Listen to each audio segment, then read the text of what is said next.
No, gender is not disconnected from sex. So it's not completely disconnected, but it's still a cultural thing. It's still from society. It's okay, no, it is not in the mind. Okay, you're not a man if you think you're a man. And I didn't say pretending, or if I did, I shouldn't have said pretending. Let me amend. You said playing. Okay, I said a boy who thinks he's a girl. That's the usual phraseology I use. Not playing. I usually say a boy who thinks he's a girl or a girl who thinks he's a boy, which is technically what we're talking about here. As far as the actual psychological issues at play, it used to be called gender dysphoria or gender identity disorder. Now they call it gender dysphoria. The idea that sex or gender are malleable is not true.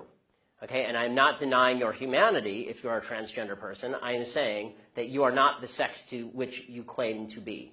You're still a human being, and you're a human being with an issue that I wish you Godspeed in dealing with in whatever way you see fit. But if you are going to dictate to me that I'm supposed to pretend that men are women and women are men, no. My answer is no. I'm not going to modify basic biology because it threatens your subjective sense of what you are. Okay, but you're still saying these kids should not be accepted because they don't really fit in either place? They can't just I'm saying that the Boy Scouts have a standard. You must be a biological boy to be a Boy Scout. You have to be a boy to be a Boy Scout. Where's that written, though? Okay. In the name Boy Scouts. Because this is a very... Because for all of human history, boy meant boy and girl meant girl. Boy did not mean girl. People are very much into culture. And if I call you a moose, are you suddenly a moose? Okay, if I redefine our terms... No, yes, that's right. Men and women are a completely different thing. This is true. Have you ever met a man or a woman? They're completely different. Completely different thing. You can't say you're a cat. It's not a thing. It's genders. It's not saying you're okay, why is that? I don't understand. Why? Okay, let me ask you this. Okay, I won't ask you how old... I will ask you how old you are, okay? Because you're young enough that it's probably not insulting to ask you. So... I'm 22, so I'm probably young and naive, right? No. Why aren't you 60? Why aren't you 60? And why can't you identify as 60? What is the problem with you identifying as 60? It's not the same as gender. You can't just... You're right. Age is significantly less important than gender. You can't magically change your gender. You can't magically change your sex. You can't magically change your age. You can still legally change it. People will recognize it. You can't legally change your age, by the way.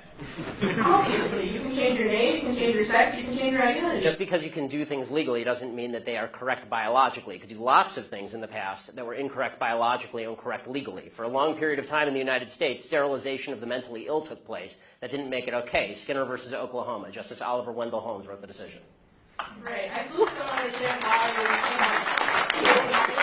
you're these children that are...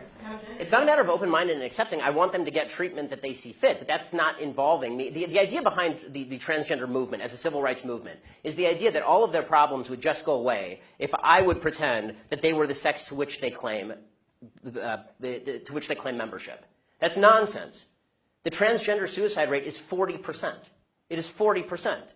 And according to the Anderson School at UCLA, it makes no difference. There's a study that came out last year. It makes no difference, virtually no difference, statistically speaking, as to whether people recognize you as a transgender person or not, which suggests there's a very high comorbidity between transgenderism, whatever that mental state may be, and suicidality. That has nothing to do with how society treats you. Do you think it could be because of their bullied at school? No, I don't think that. I do not think that the discrepancy. I do not think the discrepancy. First of all, I'm against bullying of any sort. Okay, the idea that somebody would beat somebody up is terrible. Okay, as somebody who's viciously bullied in high school, I'm not a fan of bullying. But the idea that the normal suicide rate across the United States is 4%. The suicide rate in the transgender community is 40%.